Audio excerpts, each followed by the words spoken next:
इसके बाद जवाब आएगा, पहले जवाब आएगा। अच्छा पूछो। सर मैं डीडीसी रहा, मैंने 250 ट्रांसफार्मर लगाए। आप छोड़ दीजिए डोडा में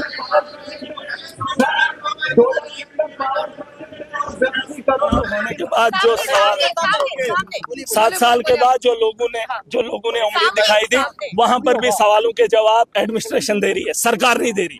जिस दिन चुने हुए नुमाइंदे उन्हें सवालों का जवाब पता है। देखिए जो 7 साल से गांव के अंदर थे, इलाकों के अंदर थे, जो आज नेता है वो सारे सवालों के जवाब जानते हैं, लेकिन आज भी लिखत में उन्हें ब्यूरोक्रेट दे रहा है। मुझे तकलीफ हो रही है, वो ब्यूरोक्रेट जिसने मेरी आवाम को नचाया है, जिसने जम्मू कश्मीर को लूटा है, आज उसी का जवाब महराज सुनने के लिए ऐवान में नहीं आएगा। ऐवान में वही जवाब सुनेगा जो एक सड़क पे बैठा हुआ शख्स, जो ये नेता है, इन्हें सवाल भी पता है, उनके जवाब भी पता है। बस फर्क इतना है, ये इम्प्लीमेंट कब करेंगे या अपनी कार्रवाई कब करेंगे, अपनी ताकत जनता के लिए कब दिखाएंगे, उन लोगों को कब रोकेंगे। रेत का माफिया है, स्कूल का माफिया है, शराब का माफिया है, सड़क का माफिया है, अस्पताल का माफिया है, उन चीजों पर रोक कब लगेगी, उस दिन का इंतजार महराज करेगा, वरना तब तक बोलना छोड़ेगा। चौधरी साहब कहते हैं आप अपना डीडीसी का एक्सपीरियंस यहाँ शेयर करें। आपको नहीं करूं, ये अपना एक्सपीरियंस बताएं। मैंने 4 साल के अंदर 250 ट्रांसफार्मर्स लगाए। कोई मंत्री बता दे कि उसने अपने टेन्योर के अंदर कितने लगाए। अरे 70 लाख के बजट से अगर मैंने इतना काम किया तो सोचो जम्मू कश्मीर के अंदर अगर मेरे जैसे इन्होंने मेरी सीट बदल दी, 97 के आंकड़े पे मुझे लाकर खड़ा कर दिया। अरे मैंने समर्थन एनसी को दिया है और इन्होंने भाजपा के अखाड़े में मुझे खड़ा किया और सवाल मुझसे पूछेंगे। मैंने बार बार हामी भरी, मैंने कहा मैंने समर्थन आपको दिया है, आप इनके साथ मुझे, मैं अभी भी उन्हीं को समर्थन दूंगा, चाहे वो मुझे निकालें या कुछ भी करें। मेरा समर्थन एनसी को है, लेकिन सवाल मैं लोगों के पूछूंगा। मुझे लोगों ने चुना है, मुझे एनसी ने नहीं बनाया, भाजपा ने नहीं बनाया, मुझे लोगों ने भेजा है और लोगों के सवाल इन लोगों से। आपने तो रमजान के महीने में बिजली नहीं है, इफ्तियारी और सहरी जो है अंधेरे में करनी पड़ती है। देखिए रेस्पॉन्स इनका मिले या ना मिले मुझे उससे गर्ज नहीं है। मैं अपनी बात बेबाकी से रखूंगा, पूरी ताकत से रखूंगा और इन लोगों को समझाऊंगा। अगर ये लोग नहीं समझेंगे, पूरी ताकत से और समझाएंगे। लोग जिस दिन समझ जाएंगे, आज तो आपने देखा इस सदन में भी नया हुआ 50 से ज्यादा लोग नए हैं। अरे मुझ जैसा आदमी भी पहली बार आया है। अभी सीट 97 की है तो खिसकते खिसकते हम भी पहुंच ही जाएंगे। ऐसा नहीं है। जम्मू कश्मीर के हालात बदलने के लिए मुझे जो भी करना पड़े मैं करूंगा। देखिए नौजवानों के मामले इन्हें नहीं पता है, बात करनी पड़ेगी इनको। अगर सदन में, अगर बजट के सेशन में उन्होंने ये बातें नहीं लाई तो देख लेना जम्मू कश्मीर की आवाम इन्हें माफ नहीं करेगी।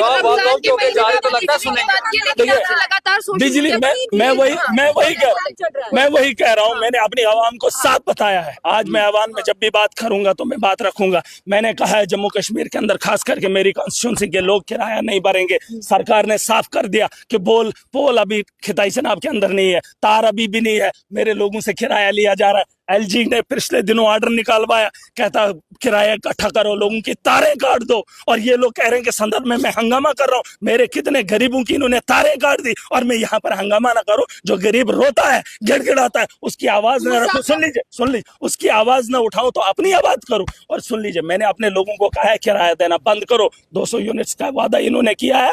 मेरा गरीब है, किराया देना बंद करेंगे, सरकार उसके बाद फैसला करेगी। वही किसी ने कहा आपका सवाल क्या है? मेरा सवाल सरकार से कोई नहीं है। मेरा सवाल ये है कि इनका जवाब जम्मू कश्मीर की आवाम के लिए कब आएगा, बस इतना। उमर साहब ने आपको कहा ना कि आप उनके छोटे भाई, उन्होंने ये भी कहा कि आपका जो मुझे उमर साहब से कोई नाराजगी नहीं, मुझे किसी से कोई नाराजगी नहीं। मुझे जनता जो इस वक्त परेशानी हालत में है उनका अजाला अगर सरकार से हो सकता है तो प्लीज कीजिए। रमजान का महीना है, 3 रोजे हो गए। अगर आज का रोजा भी गया, इफ्तियारी सुन लीजिए, अगर इफ्तियारी के वक्त बिजली नहीं होगी, सहरी के वक्त बिजली नहीं होगी तो ये दिन में वक्त उनको नहीं लौटा पाऊंगा। बिजली का इंतजाम की गुहार लगाई है। मैं चाहूंगा उमर साहब और ये जो एडमिनिस्ट्रेशन के लोग हैं वो बिजली का इंतजाम जो है खिताई से। जी चलिए, सुन सकते हैं आप साफ तौर पर जो है वो महराज के साथ बातचीत हुई और महराज जो है साफ तौर पर वॉकआउट करके जो है इस समय असेंबली से जो है वो बाहर जा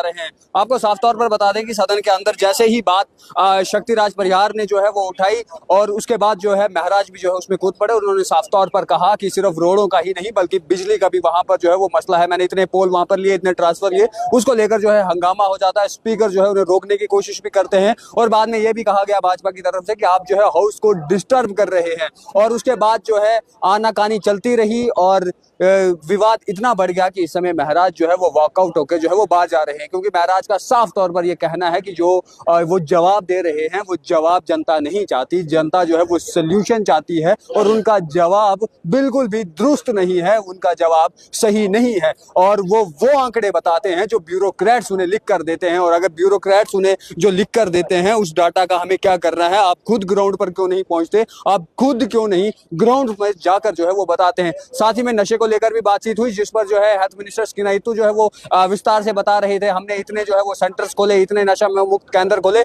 वहां पर जो है महराज का साफ तौर पर यह कहना था कि आप जो है वो सेंटर खोल रहे हैं, आप क्यों ना जहां से नशा जो है वो सप्लाई हो रहा है उन पर रोक लगाएं, चाहे फिर वो शराब की दुकानें हो। और महराज ने खुद ये कहा कि मैं खुद एक युवा हूं और मुझे पता है आप ये कर देंगे तो मुझे कहां से क्या क्या और कैसा कैसा नशा जो है वो करना है। लेकिन फिलहाल खासकर डोडा की जनता जिन्होंने जो है वो महराज को जिताकर सदन में भेजा है, वो कमेंट करिए कि आप जो है उनसे क्या उम्मीदें रखते हैं। सो साफ तौर पर डिस्ट्रिक्ट डोडा अभी भी उन इलाकों में उन इलाकों में आता है जहां पर जो है कुछ गांव ऐसे हैं जहां तक अभी रोड भी नहीं पहुंची, और रोड ही नहीं बल्कि बहुत सारी जगहें ऐसी जहां पर बिजली नहीं पहुंची, चाहे फिर वो देसा का एरिया हो, चाहे वो पुनियाला का एरिया हो। उन जगहों से उन लोगों की एक उम्मीद महराज था और महराज जो है वो सदन में इस समय वॉकआउट करके जा रहे हैं। लेकिन चलिए और बातचीत करेंगे कि क्या वॉकआउट जाने से जो है वो मुद्दे जो है वो पूरे हो जाएंगे। आया हूँ और 15 साल से जमीन से जुड़ा हुआ शख्स हूँ। मुझ पे उंगली उठाने से पहले अपने बारे में, अपने गरीबा में झांक कर देखना है मुझे। हाँ, किसी के जाति में कोई भी मामला पेश नहीं करूंगा। हाँ, जो आदमी मेरी आवाम को परेशान करता होगा उसकी जाति जिंदगी के बारे में सुनिए। तो आप वॉकआउट होके जाएंगे तो मामले सुन लिए जाएंगे, वॉकआउट होके निकल जाएंगे तो जवाब कैसे? नाराज मेरे पास अपने अरे सुनो, तो सदन छोड़ के जाओगे तो कौन छोड़ेगा? अभी आप वॉकआउट? अरे मैं क्यों छोड़ूंगा? वापिस जाएंगे अंदर? और क्या, मुझे क्या छोड़, मैं क्या किसी के कहने से उठ के चला जाऊं, किसी के बोलने से कुछ भी मान जाऊं? मुझे लोगों ने चुना है, मैंने उनकी आवाज। आपने साहब, रमजान का महीना चल रहा है और यह हकीकत है कि डोडा में बहुत सारे इलाके ऐसे हैं कि जहां पर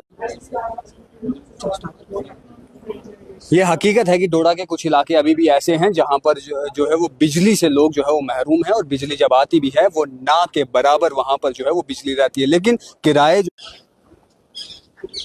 तो साफ तौर पर हमारी जो है वो महराज से बातचीत हुई। उन्होंने कहा कि मैं वॉकआउट होकर जो है वो नहीं जा रहा हूं, अंदर जो है वो सफोकेशन हो रही थी जिसके चलते जो है मैं बाहर निकला, मैं वापस अंदर जाऊंगा और लोगों की बात करूंगा। मुझे उमर अब्दुल्ला से जो है वो कोई भी नाराजगी नहीं है, मैंने एनसी का समर्थन किया था, मैं आज भी एनसी का समर्थन करता हूं। लेकिन अगर उनके जवाबात, जो भी जवाब जो है वो मौजूदा सरकार जो है वो दे रही, अगर वो जवाब मेरे लोगों के हक में नहीं जाते तो मैं उस जवाब को नहीं मानता। फिलहाल के लिए इतना ही। आपको क्या लगता है जरूर कमेंट बॉक्स में अपनी राय दीजिएगा। वीडियो जर्नलिस्ट गगन के साथ मैं राजकुमार, धन्यवाद।